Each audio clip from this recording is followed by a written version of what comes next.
Everybody on here, and I just wanted to do a little quick video because I did the monthly videos so early in the month, and there's been some things coming up for people, and I thought, let me just kind of come in here and see if I can cut something a little more short and sweet on things. And what I want to talk about is prayer. So I thought it would be really great if I came out to this space where actually I like to do some prayer work in my town. And even though I'm filming in my car right now because I'm back to vehicle life at the moment, but at least you get a little bit of scenery here, and there shouldn't really be interruptions. So that's always a good thing. Looking at prayer, which is something that I really, really want to take a look at right now. There's always a lot of things that come up for people, I think, around prayer. And there's this aspect of, well, you know, if I'm praying, does that make me religious? Does that mean that I've got to be going to church every Sunday? And do I have to claim my faith to a certain religion? And all of these various questions that come up. And then beyond that comes the questions of, well, how do I pray? And what do I pray? And all of these things. Well, you know, it's very interesting in codes because when we look at the act to pray, P-R-A-Y, when we look at that, it's really about a journey into divine wisdom that unfolds joy through reducing stress and anxiety. And so a lot of people feel like prayer is only for stress and anxiety, but it's not. It is for literally everything. And some people think, well, am I bothering God too much? Am I, being too insecure if I pray all the time? Things like that. And absolutely not. Obviously there's, like with anything, going to be some things that we have to use a little caution with or pay a little attention to. But when we get into this aspect of prayer, and to pray or praying, what we're really doing is choosing to release our desires and our addictions to the material things or the material way of doing things and allowing God to step in. We're choosing to open that divine presence. So every time we're willing to stop and say a prayer, every time we are willing to stop and take that moment to pray, we are actually inviting in God or divine presence into our situation, into what's happening, into what's going on, and not having to, not handling it from the human mindset. And when we do that, it actually will unfold opportunities. It will unfold aspects of success.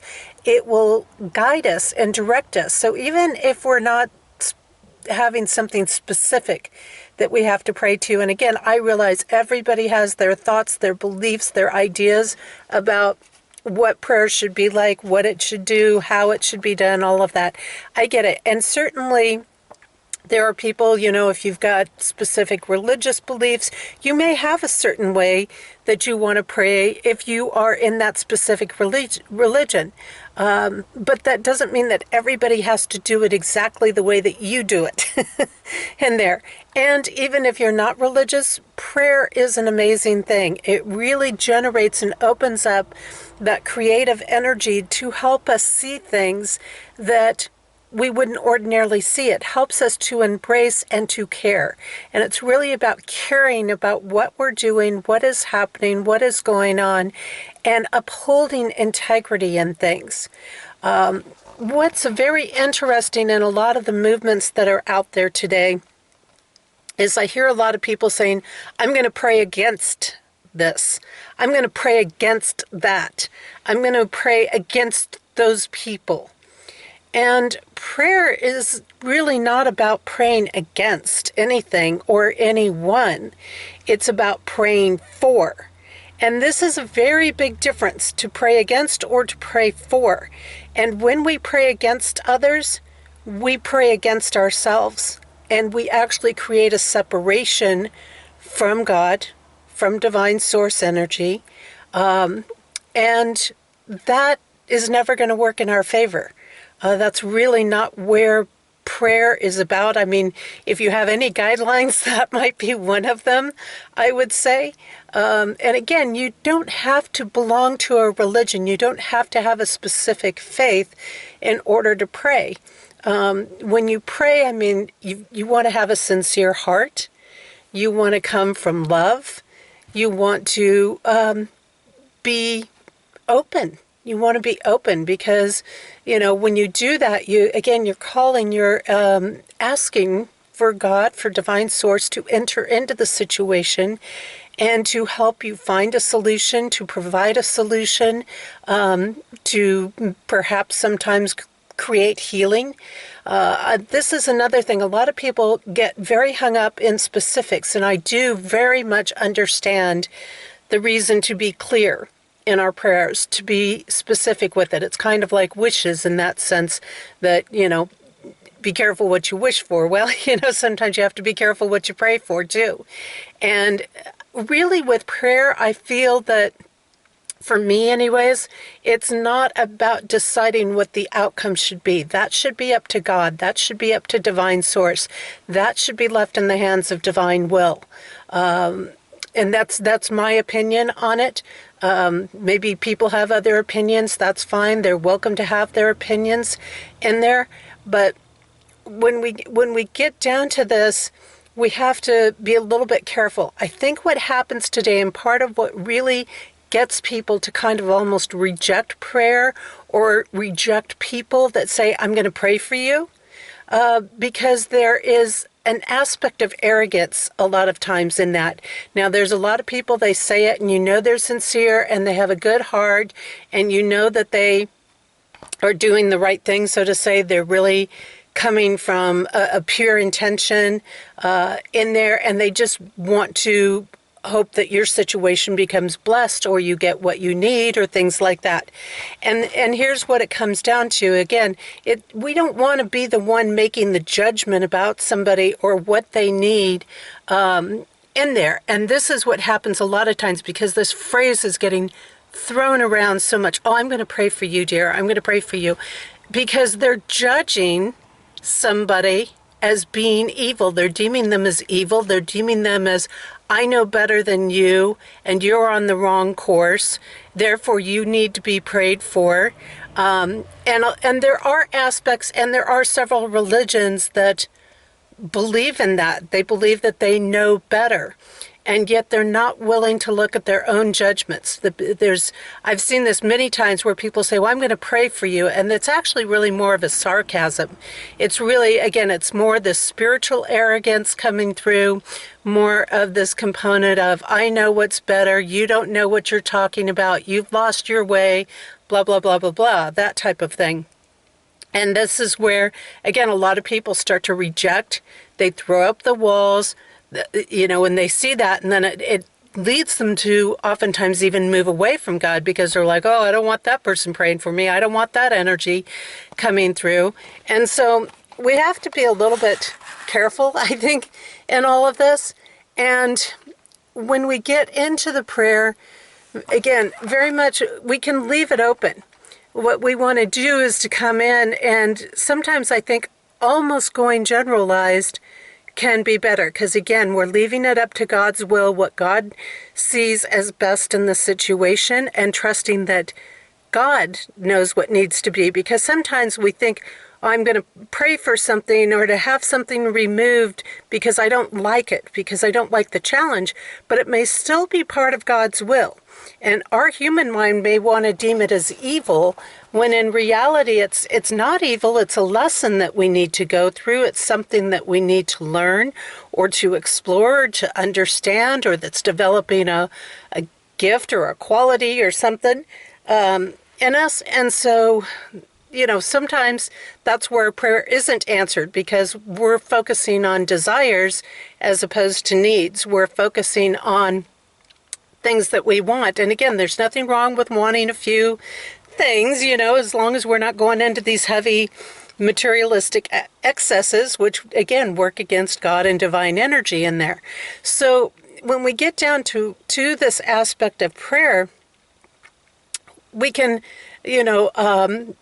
open it up. Like when I pray for my town here, I don't sit there and go, I pray for this business to shut down because they're just horrible people in there and they're so lost, and things that are a part of it are not with the Bible, so I want it to shut down.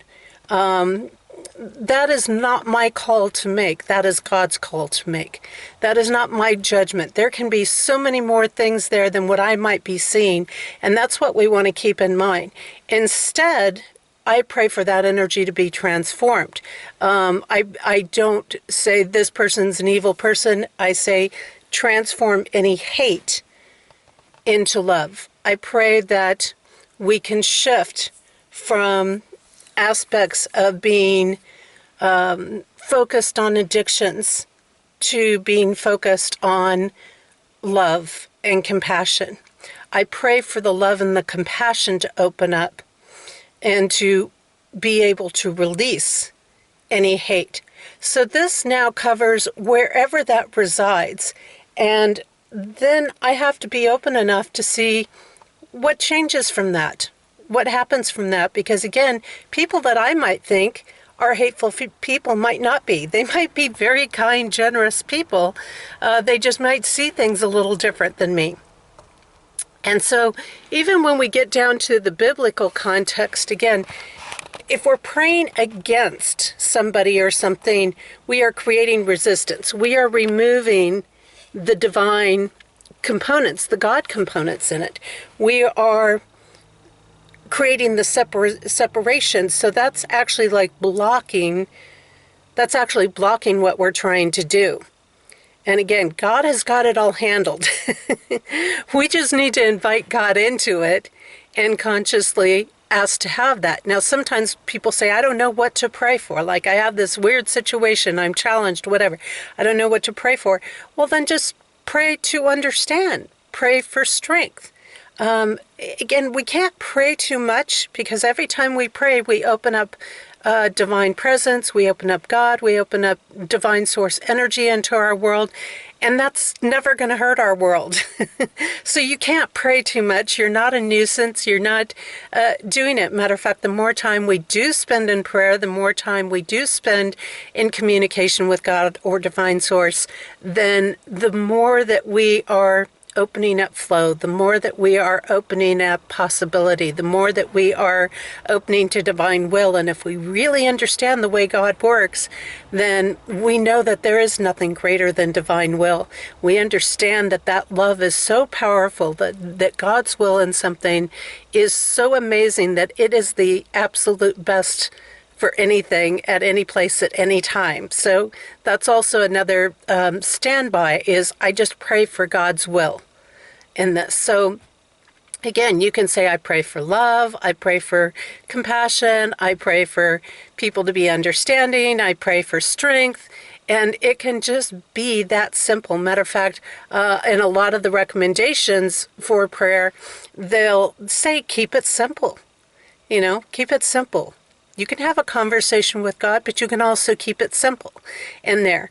And when we look at some of these aspects, we have, for example, just a couple of the verses out of the Bible, Matthew 5:44, which says, but I say to you, love your enemies and pray for those who persecute you. Not against them, but for them. And here again, if we're praying for our enemies, then we have a couple of things, like let's say somebody is an alcoholic or a drug addict or something like that. Then I pray for those people to find the strength to release their addictions and to come into feeling true self-worth, because I understand that a lot of those addictions, for example, are rooted in a false self-worth, in a false sense of pleasure. So I pray for them to find true joy, true pleasure.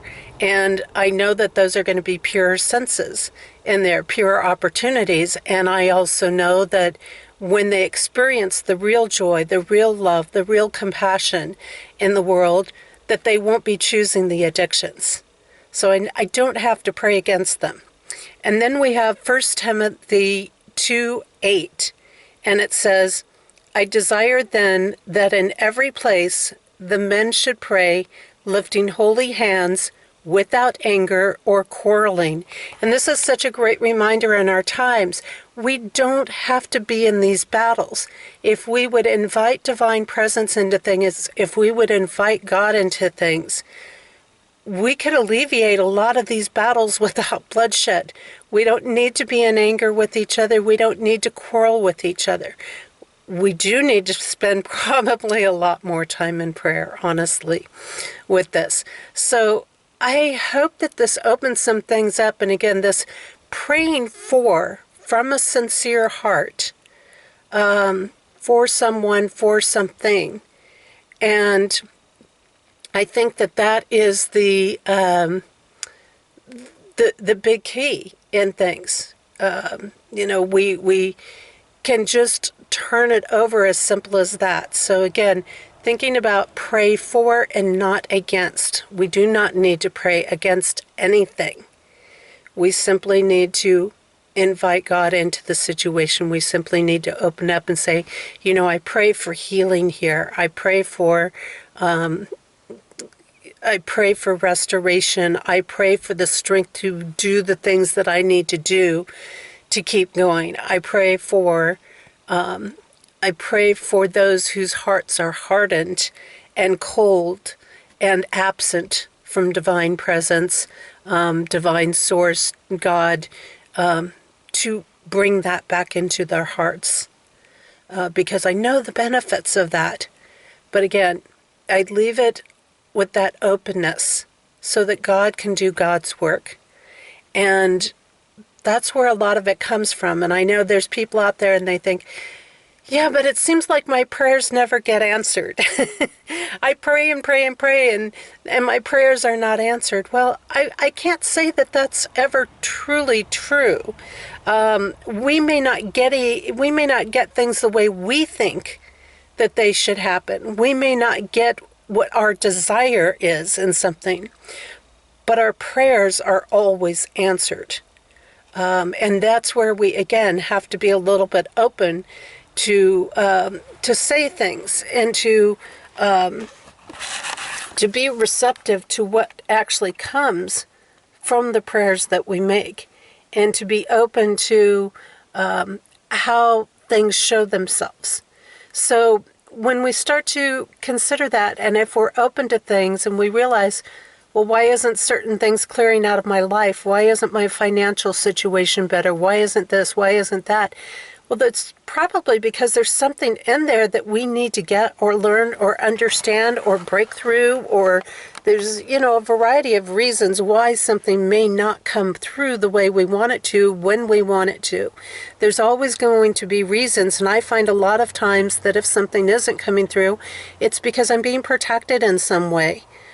I don't understand it maybe in the moment, but I'm definitely always protected. I'm always being taken care of. And I have to have that knowing, and I have to have that faith, and I have to realize that, again, my prayers are always heard, and it always helps, I find, to say thank you for listening. Thank you for answering my prayers. Thank you for being there for me. And that just seems to naturally open a lot of doors up. So don't be afraid to pray. No, you do not have to go around and suddenly be, a missionary knocking on everybody's door just because you want to pray. Prayer is for everybody. It's for everybody. And again, just pray with that sincere heart, with the open heart, with love, with caring, with sincerity.